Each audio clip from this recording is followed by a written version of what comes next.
Hola, ¿qué tal? Nos encontramos acá para la segunda clase de dinámica. Esta es una clase un poquito más práctica, a ver cómo vamos a aplicar los principios de Newton que estuvimos estudiando en situaciones de problemas. Y para eso tenemos que aprender o conocer los distintos tipos de fuerza que pueden aparecer en determinadas situaciones. Así que vamos a hacer una descripción de estas fuerzas y después vamos a ver cómo se aplican. La primera fuerza de la que vamos a hablar es la fuerza de reacción normal de apoyo. Es esta fuerza que aparece cuando un cuerpo se encuentra apoyado sobre una superficie. Por ejemplo, el ejemplo que está acá en el dibujo, un ladrillo que esté apoyado arriba de una mesa. Por supuesto que la primera fuerza que tenemos que pensar que aparece sobre el ladrillo es la fuerza peso, dado que el ladrillo es un cuerpo material que se encuentra cerca de la superficie de la Tierra. Por lo tanto, la Tierra lo atrae debido a este fenómeno conocido como gravedad. La fuerza de gravedad sobre los cuerpos que se encuentran cerca de la Tierra es la que se denomina fuerza peso. Como ya hemos discutido, la fuerza peso se encuentra aplicada en el cuerpo y su reacción siempre se encuentra aplicada en el centro de la Tierra. La Tierra atrae el cuerpo atrae la Tierra. Acción y reacción. Bien, si se fijan en esta situación, si la única fuerza que actuara sobre el cuerpo que está dibujado ahí fuera el peso, el cuerpo tendría que estar acelerándose en caída libre. Sin embargo, este cuerpo se encuentra en reposo. Por lo tanto, si se encuentra en reposo, como sabemos, la suma de las fuerzas sobre el cuerpo debería valer 0. Quiere decir que tiene que haber otra fuerza aplicada que en esta situación ponga en equilibrio a este ladrillo. Esa fuerza tiene que equilibrar el peso, es decir, tiene que ser una fuerza hacia arriba. La pregunta es, ¿y quién hace esta fuerza? Bueno, justamente debido a la interacción entre el ladrillo y el plano de apoyo, la mesa en este caso, o lo que fuera, esa interacción por contacto genera un par de fuerzas, de acción y reacción. Una aplicada sobre el ladrillo y una aplicada sobre la mesa. La que pone en equilibrio al peso es la que la mesa hace al ladrillo. La que el ladrillo hace a la mesa afecta a la mesa, que en este momento yo no estoy preguntándome qué es lo que pasa con la mesa, sino que estoy estudiando el ladrillo. Por lo tanto, sobre el ladrillo hay dos fuerzas aplicadas, el peso y esta fuerza que aplica el plano de apoyo. Esta fuerza es la que denominamos normal, y por eso ahí le indicamos con la letra N. N' es la reacción de la normal que está actuando sobre la mesa. Si yo quiero comprender lo que está pasando acá, tengo que hacer un diagrama de cuerpo libre. En el diagrama de cuerpo libre desaparece el plano, porque lo que yo estoy estudiando es exclusivamente el ladrillo, entonces me queda el ladrillo, sobre él queda aplicada la fuerza peso y la fuerza normal. Según lo que recién discutimos, la suma de esas fuerzas debería dar 0, la suma vectorial. Es decir, el vector normal más el vector peso tiene que dar 0. Esa suma vectorial, como vimos ya cuando vimos el diagrama de cuerpo libre, nosotros la hacemos por componentes. Por lo tanto, acá solamente tenemos componentes en la dirección del eje Y, y voy a plantear que la suma de fuerzas sobre el eje Y va a ser igual a la masa por la aceleración del eje Y. Entonces acá pongo el módulo de la normal menos el módulo del peso igual a 0. ¿De dónde aparece el signo menos del módulo del peso? Bueno, justamente, si yo escribiría esta ecuación vectorialmente, N sería el módulo de N versor J, y P sería el módulo de P versor menos J. Ese menos J me está indicando justamente que P está dirigida hacia abajo. Ese signo menos es justamente este signo que aparece en esta ecuación, que tiene un formato escalar, porque estamos trabajando por componentes, pero que tiene el signo que corresponde al sentido en ese eje de la fuerza en cuestión, en este caso el peso. Con lo cual, claramente nos queda que la normal es igual al peso.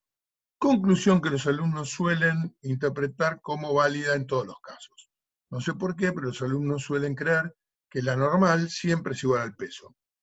Además de creer, por ejemplo, que la normal es la reacción del peso. No podría serlo de ninguna manera, porque la normal está aplicada en el ladrillo igual que el peso. Y ya sabemos que las fuerzas de acción y reacción no están aplicadas en el mismo cuerpo. Como ya vimos, la reacción de la normal estaba sobre la mesa, que acá no la dibujé, porque no me estoy ocupando de la mesa. Ahora bien, este es el único caso donde la normal es igual al peso. Cuando un cuerpo está apoyado en un plano horizontal y la única fuerza que actúa sobre el cuerpo es el peso, al interactuar con el plano aparece una normal que pone en equilibrio el peso y por esa razón tiene el mismo módulo. Pero es el único caso. Vamos a ver ahora una serie de casos donde la normal no es igual al peso. Por ejemplo, fíjense, suponga que tengo el mismo ladrillo y que tengo una fuerza aplicada en una cierta dirección que forma un ángulo alfa con la horizontal, como en este caso. Sobre el ladrillo además actúa el peso, es inevitable. Debido a estas dos fuerzas, no solamente al peso, a las dos fuerzas, aparece una interacción entre el ladrillo y el plano de apoyo. Esa interacción es la responsable de que aparezca esta fuerza que dibujo acá, la fuerza normal. La reacción de esta fuerza, obviamente, está en el plano de apoyo. Es decir, pensemos, ¿no? ¿Dónde están las reacciones de todas estas fuerzas? La reacción del peso está en el centro de la Tierra, como ya dijimos. La reacción de la normal se encuentra en el plano de apoyo, que es el cuerpo que interactúa para que aparezca la normal. Y la reacción de la fuerza F se encontrará sobre el cuerpo que está aplicando la fuerza F. Por ejemplo, si yo estoy empujándolo con mi dedo, y F es la fuerza que hace mi dedo sobre el ladrillo, la reacción de F estará sobre mi dedo. Y yo ahora no estoy estudiando mi dedo, por eso no aparece acá en el dibujo. Bien, para resolver esta situación problemática tengo que aplicar que la suma de las fuerzas tiene que ser igual a la masa por la aceleración. Es decir, F vector más N vector más P vector tiene que ser igual a la masa por el vector aceleración. Esta ecuación vectorial nosotros la vamos a trabajar por componentes. Entonces, vamos a utilizar un diagrama de cuerpo libre. Voy a hacer desaparecer todo lo que no sea el ladrillo y solamente va a quedar el ladrillo y el sistema cartesiano que utilizo para hacer el diagrama. De las fuerzas que actúan sobre el ladrillo, fíjense que hay una sola que no está sobre los ejes cartesianos, que es la fuerza F. Por lo tanto, esa fuerza va a tener que ser descompuesta, porque yo voy a trabajar por componentes, y entonces necesito saber cuánto es la componente en el eje X y cuánto es la componente en el eje Y. Es decir, voy a expresar el vector F en forma cartesiana, y luego voy a trabajar las componentes cartesianas por separados. Entonces ahí descompongo, me queda el triángulo rectángulo formado, como ya sabemos, y me queda la componente Fx, que es el cateto adyacente del triángulo, y la componente Fi, que es el cateto opuesto del triángulo. El cateto adyacente se relaciona con la hipotenusa a través del coseno y el opuesto a través del seno. Luego planteo las ecuaciones por componentes. Primero planteo en el eje X, digo la suma de fuerzas o de componentes de fuerza que actúan sobre el eje X va a ser igual a la masa por la aceleración en X. Observen atentamente que solamente en este problema puede haber aceleración en el eje X. Es decir, que yo elegí el sistema cartesiano de manera tal de hacer coincidir la dirección del eje X con la dirección de la aceleración. De manera que ni la aceleración me diera cero. Esto es un truco que vamos a usar siempre que podamos.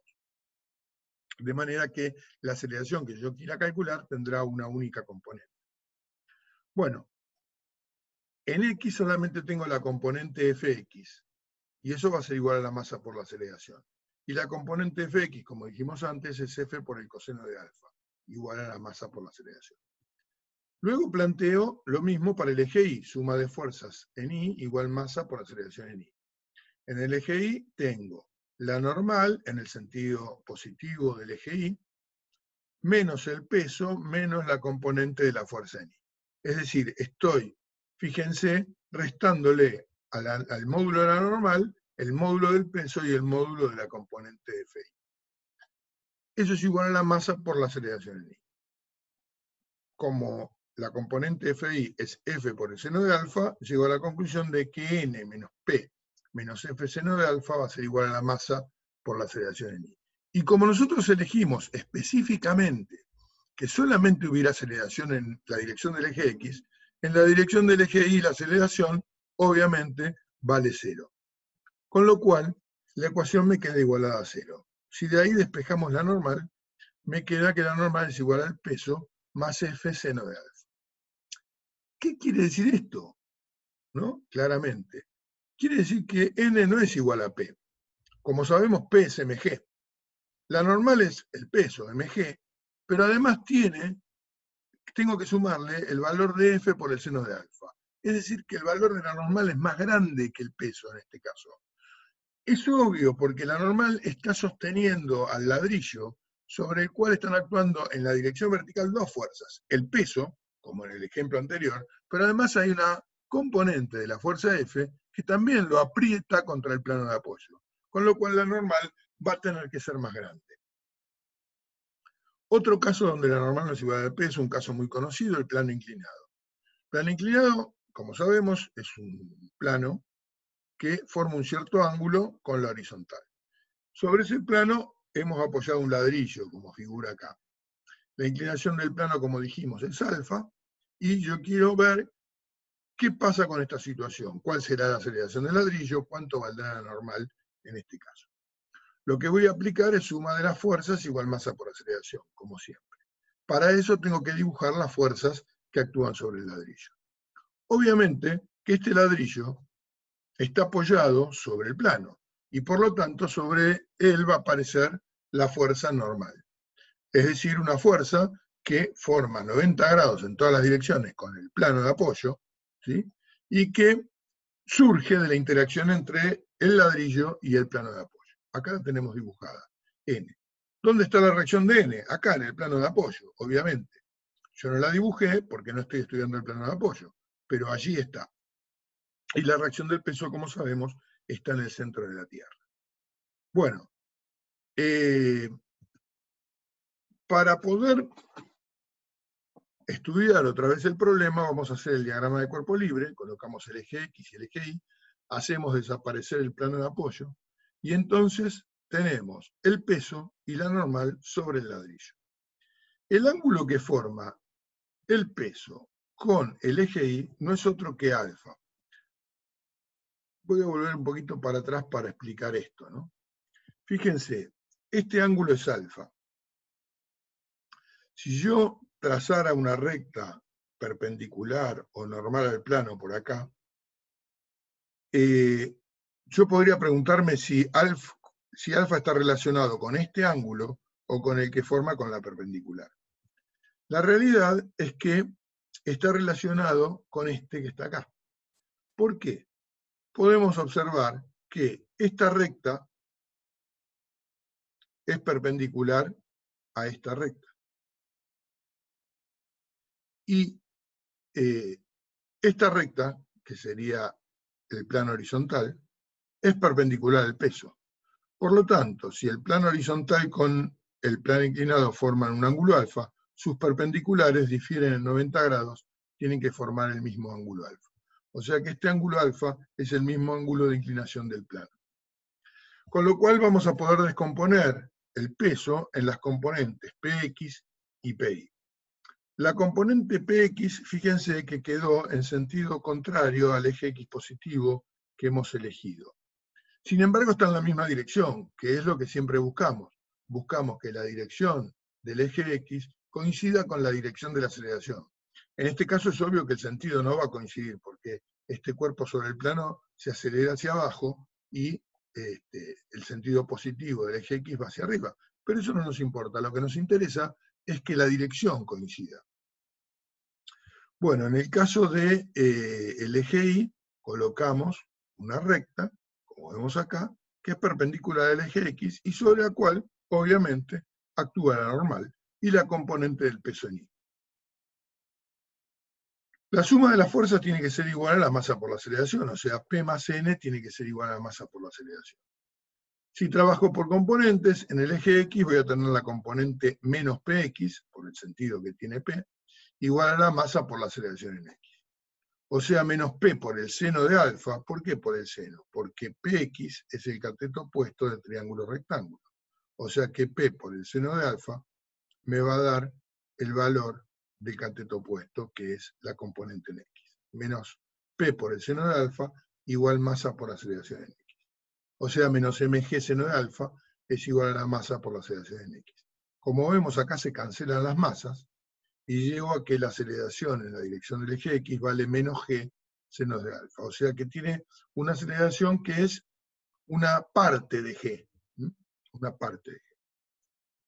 En el eje Y tengo la normal menos el peso en Y, como podemos ver acá. Igual a la masa por la aceleración en Y. La normal menos el peso por el coseno de alfa, porque el peso en Y es el cateto adyacente para el triángulo rectángulo. Eso va a ser igual a la masa por la aceleración en Y. Con lo cual, n menos mg coseno de alfa va a ser igual a la masa por la aceleración en Y. Que como ya hemos dicho, hemos elegido específicamente los ejes cartesianos para que en la dirección de Y no hubiera aceleración, con lo cual esta aceleración va a ser igual a 0. Con lo cual la normal menos mg coseno de alfa va a ser igual a 0.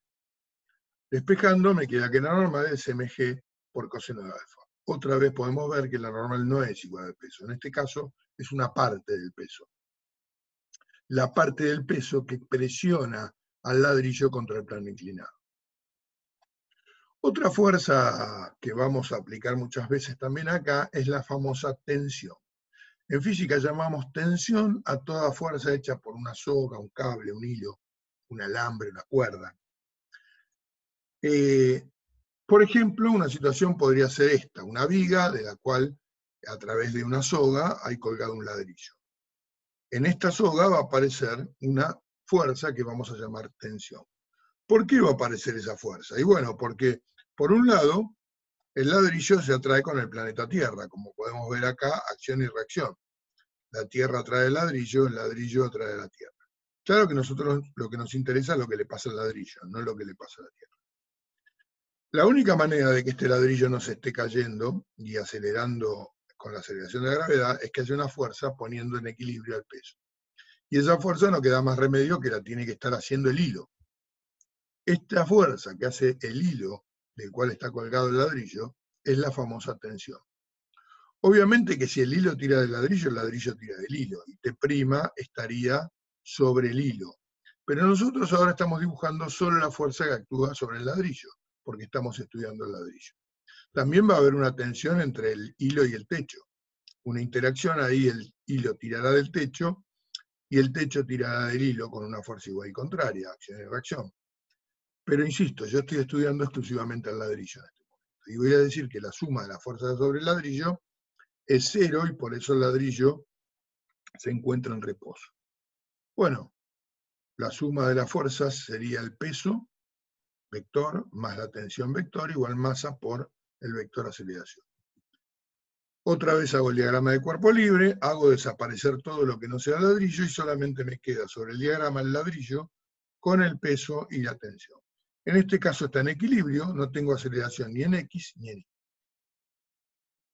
Trabajo en el eje Y, suma de fuerzas en Y igual masa por aceleración en Y, y me queda que la tensión menos el peso va a ser igual a la masa por la aceleración en Y, y nosotros sabemos que la tensión menos el peso entonces va a ser igual a 0, porque no hay aceleración.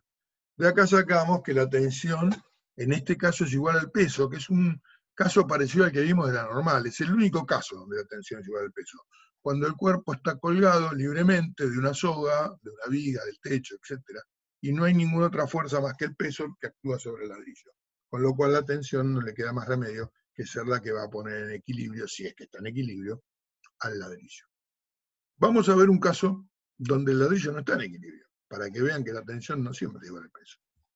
Acá tenemos un torno, una rueda que tiene enrollada una soga, ¿eh? Y esa soga está en el otro extremo unida al ladrillo. ¿Sí? Si yo lo dejo en libertad, evidentemente, si la rueda no está trabada, el ladrillo va a comenzar a descender. Y si yo le coloco un motor a la rueda que tire del ladrillo hacia arriba, podría ser que comience a ascender. O podría ser que permanezca en equilibrio. Lo importante es entender qué pasa con el ladrillo. Entonces dibujo las fuerzas que actúan sobre el ladrillo, que otra vez son el peso y la tensión. Y la suma de esas fuerzas tiene que ser igual a la masa por la aceleración, cumpliendo el segundo principio de Newton. Hago el diagrama de cuerpo libre sobre el ladrillo y acá tenemos peso y tensión aplicadas sobre el ladrillo y yo elegí poner el eje Y vertical y el eje X horizontal. Para trabajar por componentes, la suma de fuerzas en Y va a ser igual a la masa por la aceleración en Y, y eso es T menos P igual masa por aceleración en Y. Con lo cual la tensión es igual a la masa por la aceleración en Y más el peso. Ven que claramente hay diferentes situaciones. Una situación podría ser que el cuerpo estuviera en reposo o en movimiento rectilíneo uniforme también, que sería lo mismo, en cuyo caso no tendría aceleración, con lo cual este término sería cero y la tensión sería igual al peso. Sería el mismo caso que el caso anterior, cuando estaba colgado de la viga. Pero podría suceder que este cuerpo acelere hacia arriba. Si este cuerpo acelera hacia arriba, este es un número positivo, esta cuenta me hace que este término sea positivo, y me va a dar que la tensión debería ser más grande que el peso, obvio.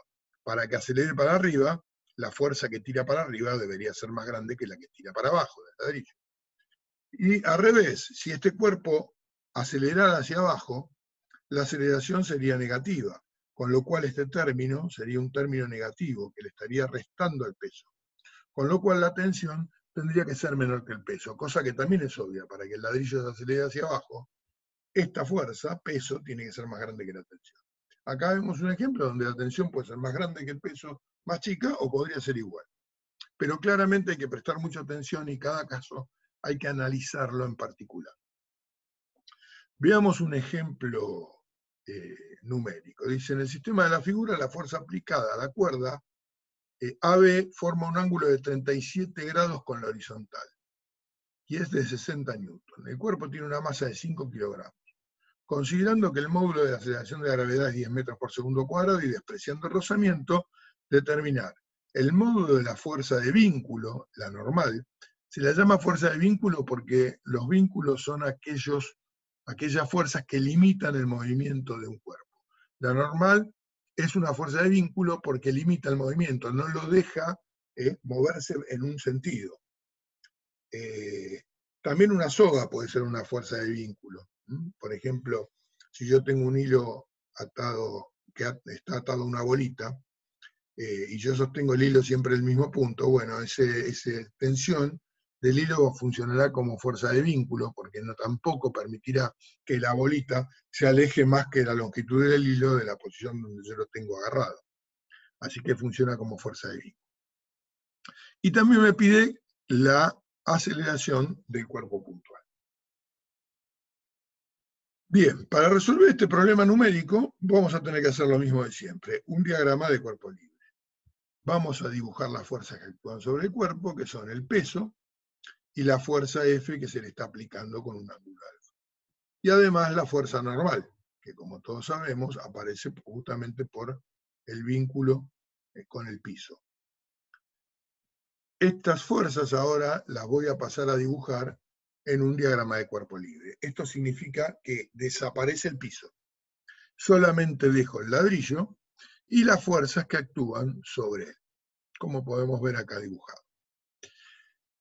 Para resolver el problema hacemos lo mismo que venimos haciendo, nada más que ahora vamos a tener números. Voy a tener que descomponer la fuerza F, que no se encuentra en ninguna de las dos direcciones en que yo descompongo el movimiento. Observen otra vez que yo supongo que este ladrillo se va a mover en la dirección del eje X, en la dirección horizontal, en la del plano. Por eso hago coincidir el eje X con el plano. Si mi suposición no fuera correcta, van a aparecer resultados absurdos que me harían dar cuenta que hice una suposición incorrecta. No va a ser este caso. Bueno, fíjense, acá tenemos entonces que hay dos componentes de F. La componente Fx, que es el cateto adyacente del triángulo, y la componente Fi, que es el cateto opuesto. Planteo que la suma de las fuerzas en X tiene que ser igual a la masa por la aceleración en X. La única fuerza que hay es la componente Fx, en el eje X, que es F por el coseno de alfa. Y eso va a ser igual a la masa por la aceleración en X. De ahí puedo despejar la aceleración en X, que me queda F coseno de alfa dividido M. Bueno, reemplazo los 60 newton, fíjense que newton es kilogramo por metro de segundo cuadrado, por el coseno de 37 dividido 5 kilogramos. El kilogramo con el kilogramo se va a cancelar, Hago la cuenta y me da 9,6 metros por segundo cuadrado. Esa es la aceleración que va a tener en la dirección del eje X. Para calcular la normal, aplicamos la suma de las fuerzas en I igual a la masa por la aceleración en I. Acá tenemos la normal, que va hacia arriba, menos el peso, que va hacia abajo, más la componente de la fuerza en I, que también va para arriba. Por eso queda sumando. Y eso es igual a la masa por la aceleración en I. Con lo cual, F en I, que es F por el seno de alfa, podemos reemplazar, y como la aceleración es igual a 0, despejamos N. Al despejar N me queda que N es igual a P menos F seno de alfa. Si reemplazamos por los datos, la masa era 5 kilogramos, la aceleración de la gravedad nos decía que tomáramos 10 metros por segundo cuadrado, menos 60 newton por el seno de 37, y eso nos da 14 newton. O sea que la normal en este caso vale 14 newton, que claramente es menor que el peso, que era de 50 newton, porque eran 5 kilogramos. ¿Y por qué es menos? Y bueno, porque hay una parte de la fuerza F que tira el cuerpo hacia arriba, y entonces lo hace que la interacción entre el cuerpo y el plano sea menor. El caso que yo les decía que podría haber pasado es que F fuera muy grande y que entonces el cuerpo se hubiera levantado de la mesa. Si eso hubiera sucedido, al calcular la normal nos hubiera dado negativa, porque indicaría que la fuerza lo tira hacia abajo al cuerpo para mantenerlo en la mesa, porque yo digo que no se está moviendo en esa dirección. Y eso no podía ser, porque la normal es una normal de apoyo, como dijimos. No puede agarrar al cuerpo y sostenerlo hacia abajo. Simplemente puede empujarlo hacia arriba. Y eso nos indicaría que habíamos interpretado mal el problema. No, como vimos, este no fue el caso. Bueno, acá vamos a ver un ejemplo donde hay dos cuerpos vinculados por una soga, como se puede ver. Y la soga pasa por la garganta de una polea. Los cuerpos son las masas M1 y M2, cuyos valores están indicados, y el cuerpo se encuentra inicialmente en reposo. Me dice que la soga es inextensible y de masa despreciable. Esto para nosotros va a ser muy importante. Primero, que sea inextensible implica que cuando la masa M2 desciende 1 milímetro, la masa M1 se mueve hacia la derecha 1 milímetro, por ejemplo. ¿Por qué? Porque la soga no se puede estirar. Si la soga no fuera inextensible, la masa M2 podría ponerse en movimiento sin que todavía se moviera la masa M1. Así que esto es un dato importante. Esto va a hacer que la aceleración del cuerpo 1 y del cuerpo 2 sean iguales. Y en nuestro problema siempre va a suceder eso, las sogas van a ser inextensibles. Y que sea de masa despreciable implica que el cuerpo no tiene inercia. ¿Qué significa que no tiene inercia? Que no me cuesta ponerlo en movimiento, que no hace falta aplicarle una fuerza para acelerarlo. Si la soga tuviera masa, la fuerza que tira, en este caso, hacia abajo de la soga, tendría que ser mayor que la fuerza que tira en este punto hacia la izquierda, porque sería la única manera que se aceleraría el sistema. Pero como es de masa despreciable, yo puedo considerar que es como si este cuerpo directamente estuviera tirando de este. Es decir, que la tensión de un extremo de la soga es igual a la tensión en el otro extremo. Eso es posible porque decimos que la soga es de masa despreciable. Si no, eso no lo podríamos utilizar. Bueno, en nuestro problema siempre las sogas van a ser de masa despreciable. Bueno, y nos piden que calculemos la aceleración de cada cuerpo, que como dijimos recién son iguales. Y la tensión en la soga, que como dijimos recién también es una única tensión. Además nos dicen que la polea también es de masa despreciable, es decir, no es como si fuera un cuerpo, porque más adelante vamos a ver que cuando la polea no sea de masa despreciable, es un cuerpo más, y por lo tanto para moverlo también hay que aplicarle fuerzas, y para que se acelere hacia la derecha habrá que aplicarle una fuerza más grande que para que se acelere, que la que tira hacia la izquierda, en este caso. Pero no es el caso. Por ahora, nuestros problemas también, cuando haya una polea, la polea será de masa despreciable. Bueno, ¿cómo se resuelven estos problemas? Hay que hacer diagramas de cuerpo libre. ¿Cuántos? Tantos como cuerpos haya en el problema. En este caso hay 2 cuerpos, tendremos que hacer 2 diagramas de cuerpo libre. y dibujar allí todas las fuerzas que actúan sobre cada cuerpo. Pero acá vamos a ver que vamos a aplicar un truco para el diagrama de cuerpo libre. Veamos cuál es. Fíjense, en el cuerpo de la izquierda, yo utilizo un diagrama de cuerpo libre donde el eje X es el eje horizontal que se dirige positivo hacia la derecha. Y el eje Y es vertical, obviamente, positivo hacia arriba. En el cuerpo de masa M2, fíjense que invertí. Puse el eje X en dirección vertical y lo puse positivo hacia abajo. ¿Por qué hago esto? ¿Cuál es la razón? Es un truco. Como yo voy a trabajar por componentes y quiero calcular la aceleración de los cuerpos, yo dije que las aceleraciones iban a tener el mismo valor, el mismo módulo, pero obviamente no tienen la misma dirección, porque una aceleración, la del cuerpo 1, está dirigida hacia la derecha, y la otra aceleración, la del cuerpo 2, está dirigida hacia abajo. O sea que como la aceleración es un vector, estas aceleraciones son diferentes, pero tienen el mismo módulo. Si yo elijo los ejes de esta manera, utilizo este truco, entonces voy a poder establecer que la aceleración en la dirección X para el cuerpo 1 es la misma que la aceleración en la dirección X para el cuerpo 2, porque le cambié la dirección al sistema de coordenadas. Es un truco. Si yo no hiciera esto y entonces dijera que el cuerpo 1 tiene una aceleración en dirección X positiva, y hubiera puesto un eje X positivo hacia la derecha en el cuerpo 2 y un eje Y positivo hacia arriba en el cuerpo 2, entonces yo tendría una aceleración en Y para el cuerpo 2.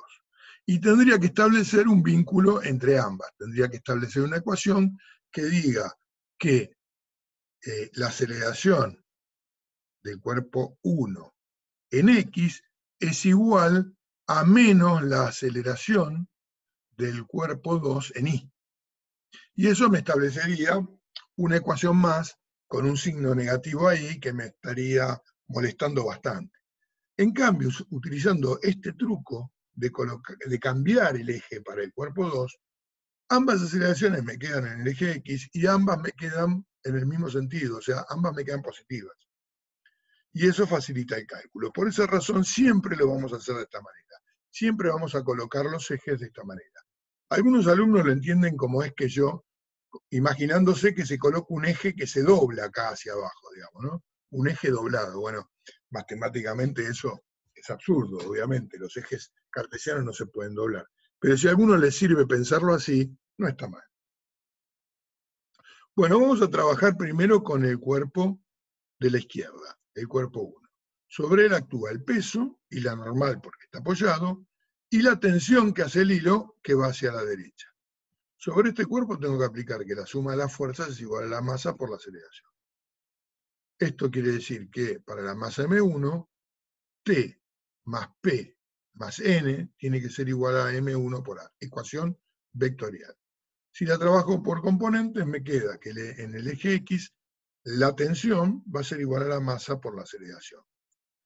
Mientras que en el eje Y tenemos que la normal menos el peso 1 tiene que ser igual a la masa por la aceleración en Y, que en este caso es 0 porque está apoyado, con lo cual la normal va a ser igual al peso 1, que es el caso que hemos visto en el primer ejemplo, un cuerpo apoyado en un plano horizontal.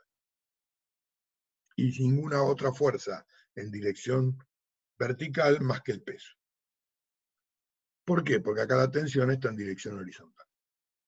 Bueno, así que llegué a estas dos ecuaciones, T igual a M1 por A y N igual a P1. Para el otro cuerpo, recuerden, el otro cuerpo estaba colgado. Acá no tengo normal, porque el cuerpo no está apoyado en ningún lado. Simplemente está colgado del hilo. Acá tengo el peso 2 y tengo la tensión del hilo. No podría tener normal, insisto, porque el cuerpo no está apoyado. A veces los alumnos buscan poner una normal en una situación como esta. Imposible, no. La normal solamente aparece cuando el cuerpo está apoyado, interactúa con un plano. Y su dirección es normal del plano. En este caso, como no hay normal, tenemos peso y tensión, nada más. Bueno, la suma vectorial del peso y la tensión va a ser igual a la masa por la aceleración. Yo trabajo en el eje X, que es en el único que hay fuerzas, acuérdense que ahora puse el eje vertical positivo hacia abajo, por lo tanto me queda que el peso 2 menos la tensión va a ser igual a la masa 2 por la aceleración en X. Claro, como decíamos antes, la aceleración es la misma para los dos cuerpos, y la tensión también, porque la soga era de masa despreciable. Con lo cual tengo dos ecuaciones con dos incógnitas. La primera ecuación que salió del cuerpo 1 y la ecuación que ahora salió del cuerpo 2. Una forma simple de resolver estos problemas, cuando yo tengo como incógnitas la aceleración y la tensión, es sumar miembro a miembro las ecuaciones, porque siempre va a suceder que en una ecuación voy a tener la tensión con un signo y en la otra voy a tener la misma tensión con el signo contrario. Con lo cual, al sumar miembro a miembro, T con T se cancela. Y me queda que el peso 2 es igual a la aceleración, factor común de M1 más M2. De acá despejo la aceleración pasando M1 más M2, dividiendo al peso, y me queda M2 por G sobre M1 más M2. Esto es 10 kilos por 10 metros por segundo cuadrado, dividido 40 kilogramos. Y eso nos dio 2,5 metros por segundo cuadrado. ¿De acuerdo? Así es como se resuelven este tipo de problemas. Vamos a ver otro tipo de fuerzas. Las famosas fuerzas de rozamiento de las que hemos hablado. Esas que hacen que nos confundamos y que no entendamos el principio de inercia. Y que pensemos que los cuerpos se detienen solos. No, no se detienen solos. Cuando los cuerpos se detienen es por acción de una fuerza. Muy comúnmente en la Tierra, esas fuerzas que suelen detener los cuerpos son las fuerzas de rozamiento. Vamos a ver que hay dos tipos de fuerzas de rozamiento. La fuerza de rozamiento, que se denomina fuerza de rozamiento viscoso, que es esta, que vamos a ver ahora, que es la que aparece cuando el cuerpo interactúa con un fluido. Hay un cuerpo material que se mueve a través de un fluido, que puede ser un líquido o un gas. Y la interacción con ese fluido produce una fuerza que se opone al movimiento del cuerpo. Y se llama fuerza de rozamiento viscoso. Acá tenemos un dibujo que representa una bolita que estaría dejándose caer adentro de un recipiente que contiene un líquido. Esta fuerza, obviamente, que existe para el líquido, pero también para los gases, ¿no? En este caso lo vamos a analizar en un líquido. Supongamos que este cuerpo está cayendo en este momento, por eso acá indico que hay una velocidad sobre el cuerpo. Entonces tenemos sobre el cuerpo aplicada la fuerza peso.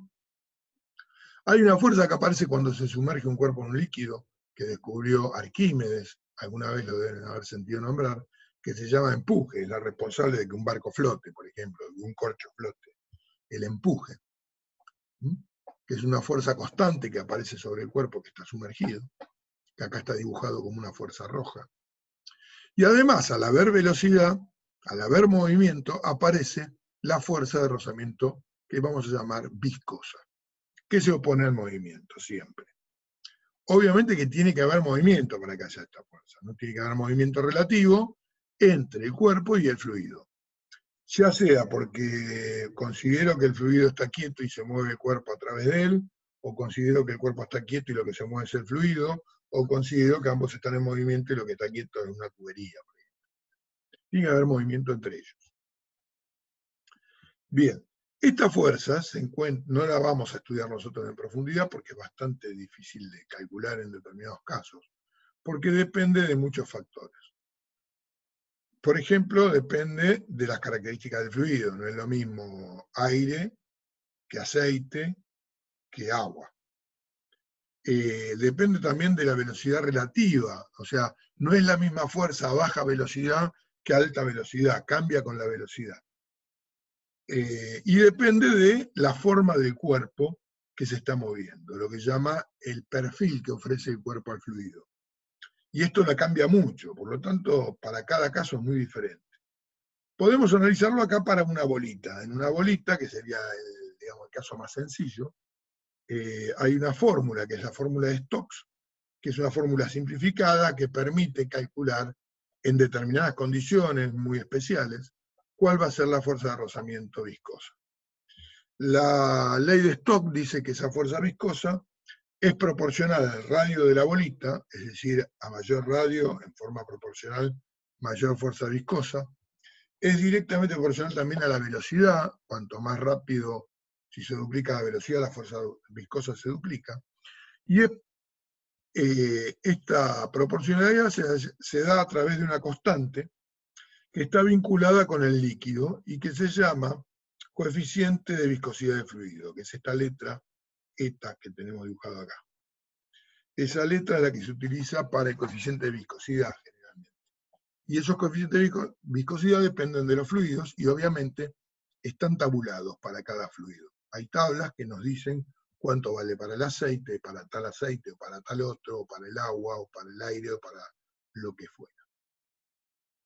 Dentro de esa constante también está este número, 6pi, ¿no? Que aparece cuando se resuelve y tiene que ver con la forma esférica de la bolita.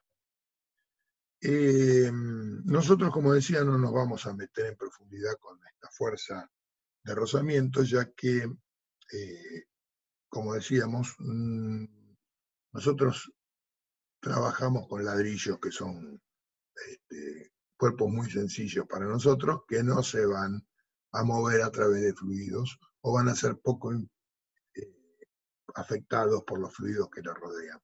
En realidad despreciamos la acción. Esto lo podemos hacer en muchos casos y en otros no. Bueno, nosotros vemos los casos en que sí se puede hacer.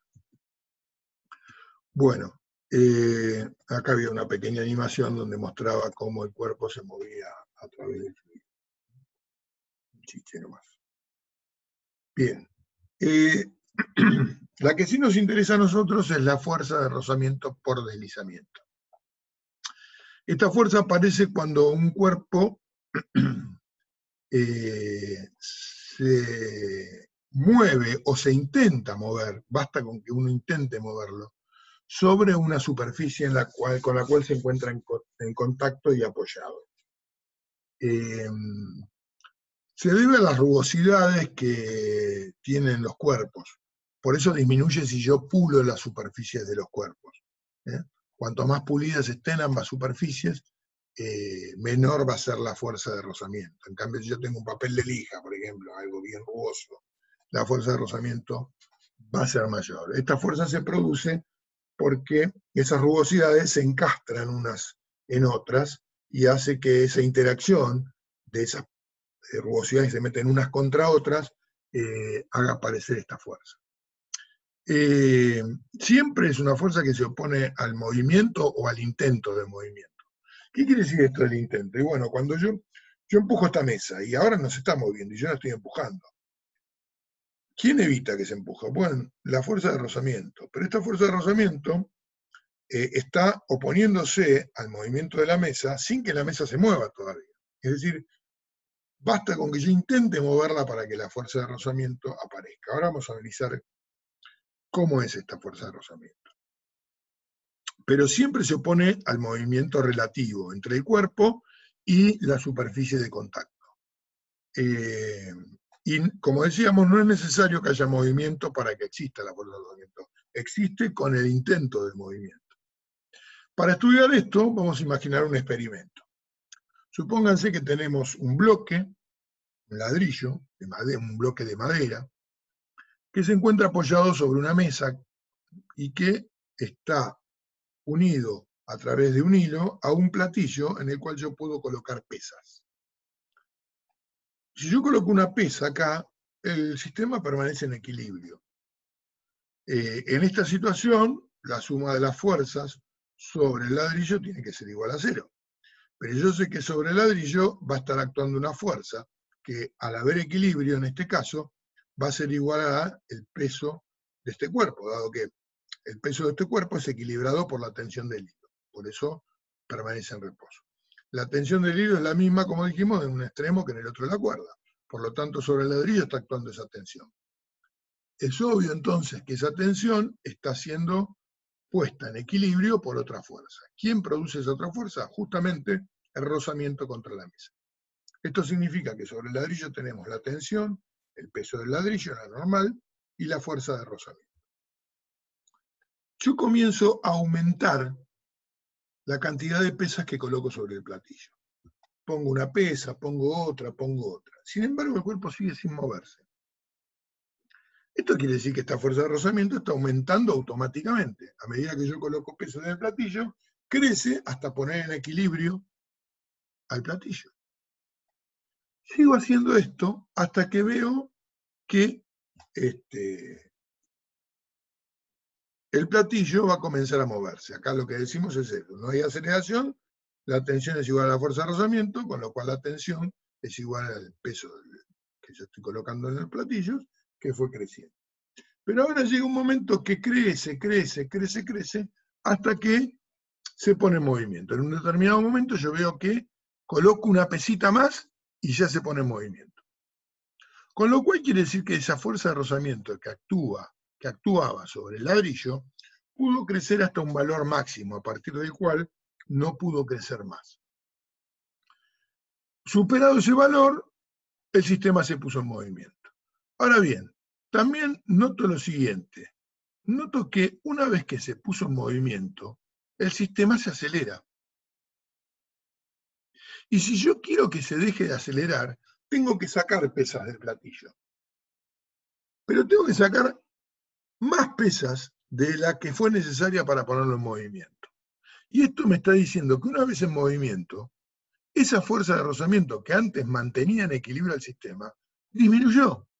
Porque para que vuelva a tener movimiento uniforme, es decir, para que vuelva a estar en equilibrio, la cantidad de pesas que tiene que estar colgadas en el platillo es menor. Esto quiere decir que yo hice aumentar la fuerza de rozamiento hasta que llegó a un valor máximo, sin que hubiera movimiento. A esto se le llama fuerza de rozamiento estática, máxima. Llegó a un máximo.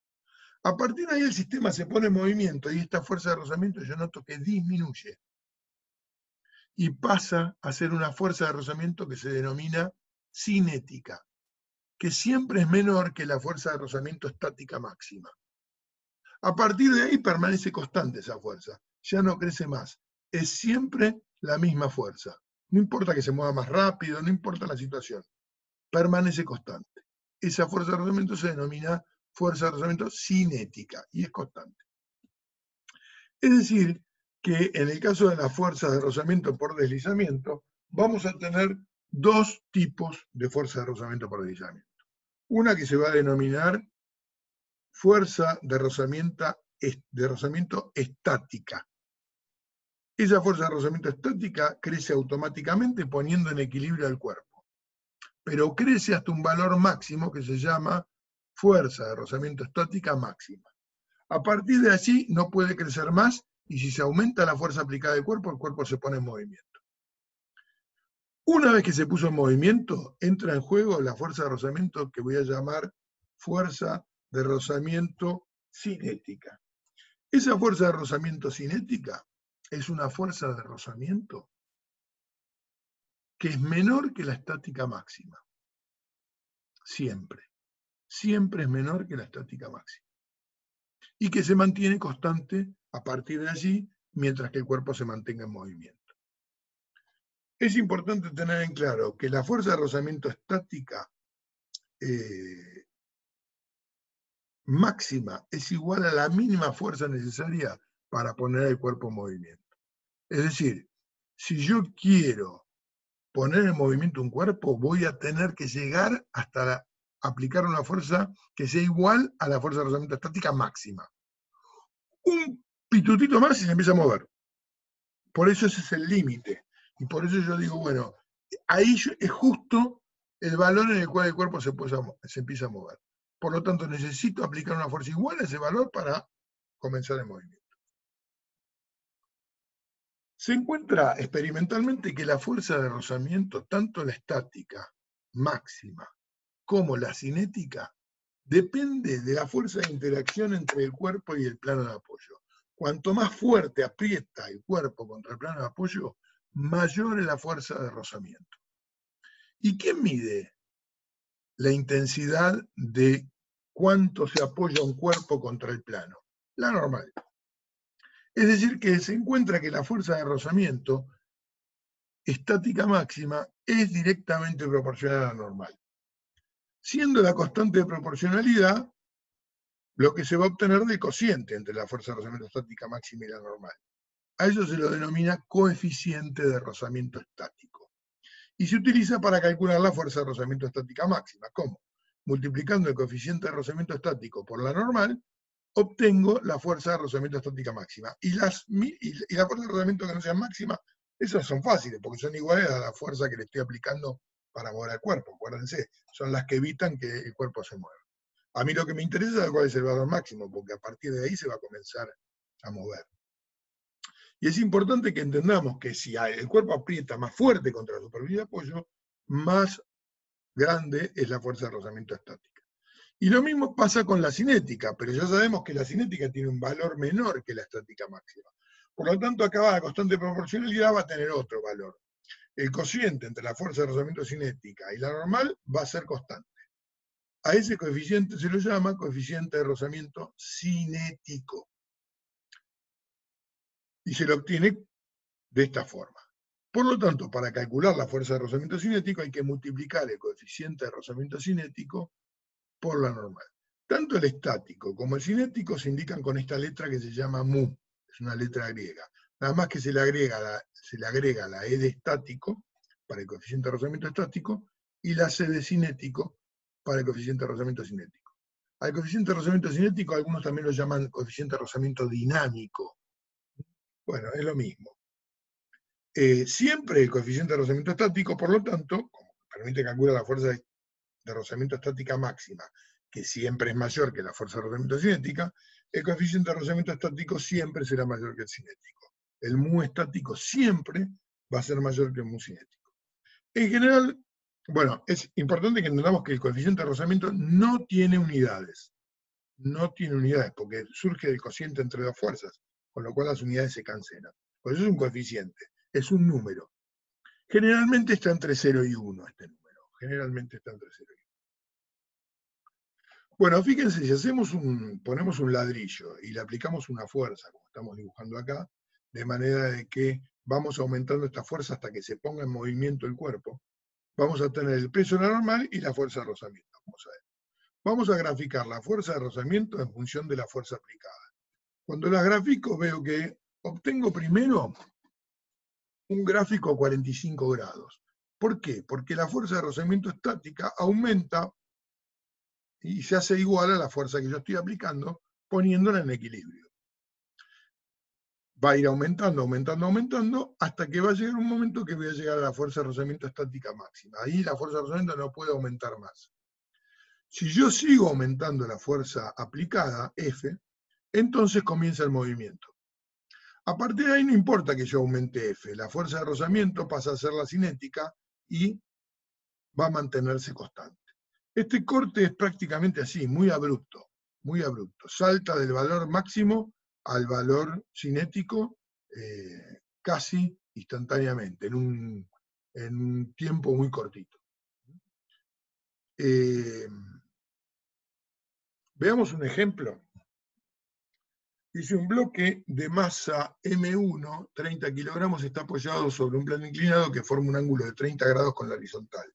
Y está unido mediante un hilo inextensible y de masa despreciable que pasa por una polea sin fricción y de masa despreciable a un segundo bloque de masa 50 kilos que cuelga verticalmente.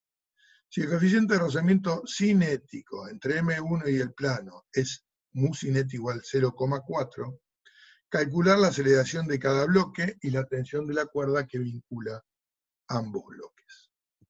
Acá tenemos un dibujo del problema. ¿Ven? El plano inclinado y las dos masas. Fíjense que previamente yo podría no saber para dónde se mueve esto. Y eso en un problema que tiene rozamiento va a ser muy importante, porque la fuerza de rozamiento se opone al movimiento. Con lo cual, en los problemas con rozamiento siempre hay que prestar mucha atención, primero, a saber en qué sentido se va a mover el sistema, para luego colocar el rozamiento en sentido contrario. De hecho, incluso esto podría no moverse, ¿no? Me piden la aceleración, pero podría no moverse, no lo sé. ¿Cómo voy a resolver estos problemas cuando yo no sé para dónde? Porque imagínense que M2 fuera mucho más grande que M1. Bueno, ¿esto se mueve hacia la derecha o no se mueve? ¿No? Pero si M1 y M2 son parecidas, va a depender del ángulo que tenga, etc. Entonces mi recomendación es primero resolver el problema como si no hubiera rozamiento. Es decir, voy a plantear todas las fuerzas que actúan y no voy a poner rozamiento. De manera de determinar para dónde se mueve sin rozamiento. Una vez que yo sepa para dónde se mueve sin rozamiento, va a ser, una vez que haya rozamiento, se va a tener que mover en el mismo sentido. Entonces dibujo todas las fuerzas, pero no dibujo la fuerza de rozamiento. Y hago los diagramas de cuerpo libre. Como vemos, usamos el mismo método que antes. Acá coloco el eje X positivo para la derecha, pero entonces coloco el eje X positivo para abajo en la masa M2.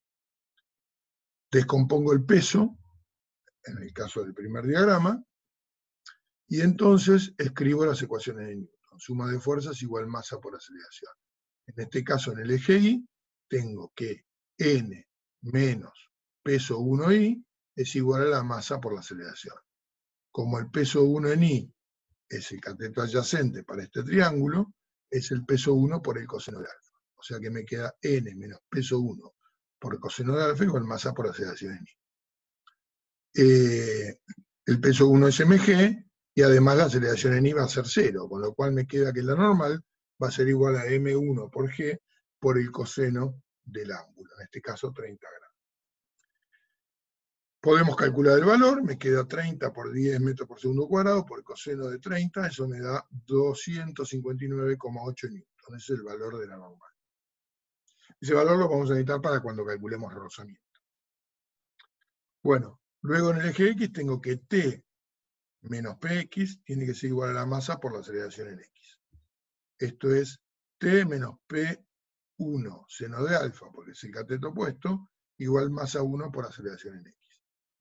O sea, T menos M1G seno de alfa igual M1 por aceleración en X.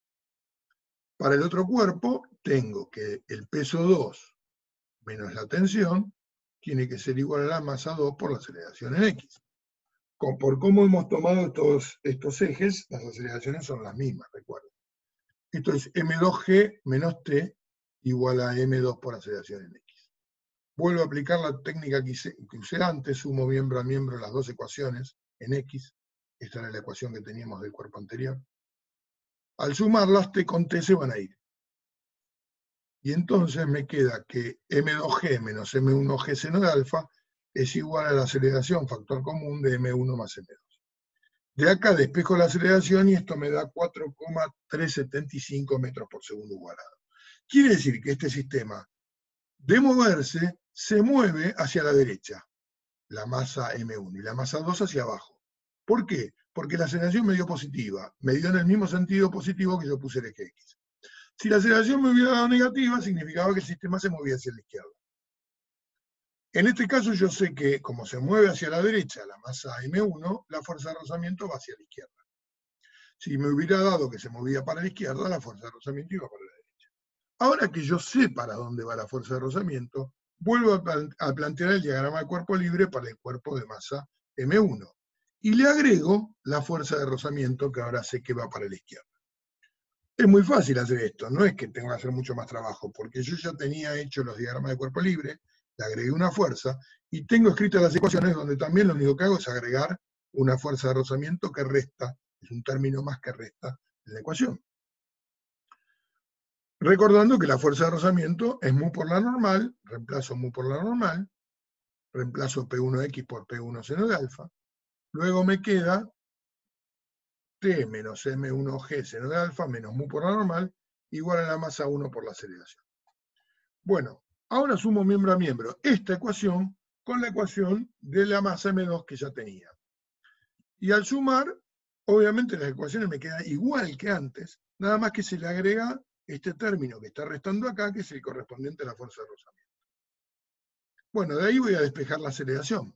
Me queda G por M2 menos G por M1 por el seno de alfa menos mu por la normal, sobre M1 más M2. La normal ya la habíamos calculado, ¿se acuerdan? Reemplazo todos los datos, como ven acá, estos son todos datos, este es el valor de la normal que había calculado, este es el valor de mu, es el mu cinético porque hay aceleración, hay movimiento. Hago el cálculo y la aceleración me da 3,076 metros por segundo cuadrado, cosa que es coherente porque es menor que la aceleración que tenía sin rozamiento. ¿Qué hubiera pasado si esta aceleración me hubiera dado negativa ahora? Podría haber pasado. Si me hubiera dado negativa, uno podría suponer, no, se acelera para el otro lado.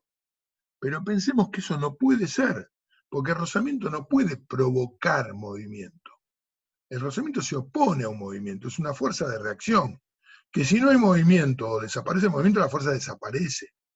Y si no, no crece tanto, crece automáticamente hasta poner en equilibrio el sistema. O sea que si me hubiera dado la aceleración negativa ahora, no significaba que se movía para el otro lado, significaba que no había movimiento, que el sistema estaba en equilibrio. Esto es muy importante porque suele aparecer en muchos problemas. Entonces yo planteo el problema sin rozamiento, determino para dónde se mueve. Luego le pongo el rozamiento, sabiendo para dónde va la fuerza de rozamiento, que es contraria al movimiento. Calculo nuevamente. Si me vuelve a dar la aceleración con el mismo signo que me dio antes, pero menor, la cosa va bien, porque tiene que acelerarse menos. Si me da con signo contrario al signo que me dio sin rozamiento, significa que el sistema no se mueve, que el rozamiento hace que el sistema se ponga en equilibrio. ¿De acuerdo? Para calcular el valor de la tensión, reemplazamos en una de las ecuaciones. Reemplazo en la más corta. Ahora que tengo el valor de la aceleración, reemplazo, despejo la tensión, acá saqué factor común M2, fíjense, me quedó G menos la aceleración, y este es el valor de la tensión. Y así se calcula problemas de este tipo. Bueno, llegamos al final de la clase de hoy. Espero que les sirva. Piensen un poco todos los ejemplos que dimos y cómo los fuimos resolviendo. Y además es importante que entiendan estos trucos que usamos para resolver los problemas. Nos vemos en la clase siguiente.